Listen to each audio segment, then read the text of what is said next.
पुन्हा एक सविस्तर बातमी। साताऱ्यामध्ये सावित्रीबाई फुले यांच्या पुतळ्याचं शुद्धीकरण करण्यात आलेलं आहे। छगन भुजबळ यांनी सावित्रीबाई फुले यांच्या पुतळ्याला अभिवादन केल्यानंतर पुतळ्याचं शुद्धीकरण करण्यात आलं।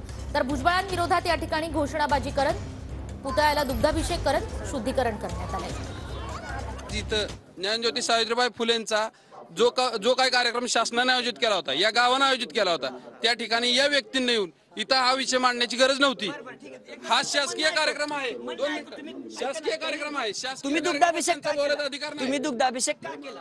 हे स्मृतीस्थळ कुण्या एका गावाचं किंवा कुण्या एका समाजाच्या मालकीचं कुणी समजू नये हे पहिलं म्हणजे समाज कोणाला सांगू इच्छितो, ज्यांनी कुणी व्यक्त केले त्यांना।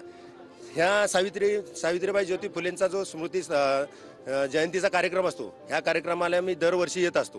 पण आत्ता विरोध करण्याचं कारण, आत्ता सामाजिक हे ज्या सावित्रीबाई फुलेंनी शिक्षणाचा झेंडा रोवला, महिलांना शिक्षण सुरू केलं, त्या सावित्रीबाईंना आणि ज्योतिरावांना ज्या मनुस्मृतीनं अंगावर विष्ठा टाकली, त्यांची चेष्टा केली, त्यांना त्रास दिला, अशाच मनुस्मृती बरोबर विचाराबरोबर जाऊन आत्ता जे स्वतःला ज्या सावित्रीबाईंचे समाजाचे नेते समजतात, या लोकांना स्वतःवर इतके भ्रष्टाचाराचा आरोप असताना स्वतः जाऊन त्यांनी ह्या पवित्र स्थळी येऊन हे अपवित्र केल्याचा आमचा समज असल्यामुळं ह्या स्थळाचं पावित्र्य राखावं आणि ज्या संपूर्ण महाराष्ट्र समाज हा सावित्रीबाईंचा जन्मोत्सव साजरा करत होता, ह्या समाजात एका व्यक्तिगत समाजाबद्दल गरळ ओकून ह्या सामाजिक वातावरण बिघडवण्याचा ज्या व्यक्तीने प्रयत्न आता महाराष्ट्रात चालवलाय, त्या व्यक्तीला ह्या स्मृतीस्थळावर येऊन अभिवादन करण्याचा कोणताही अधिकार नाही।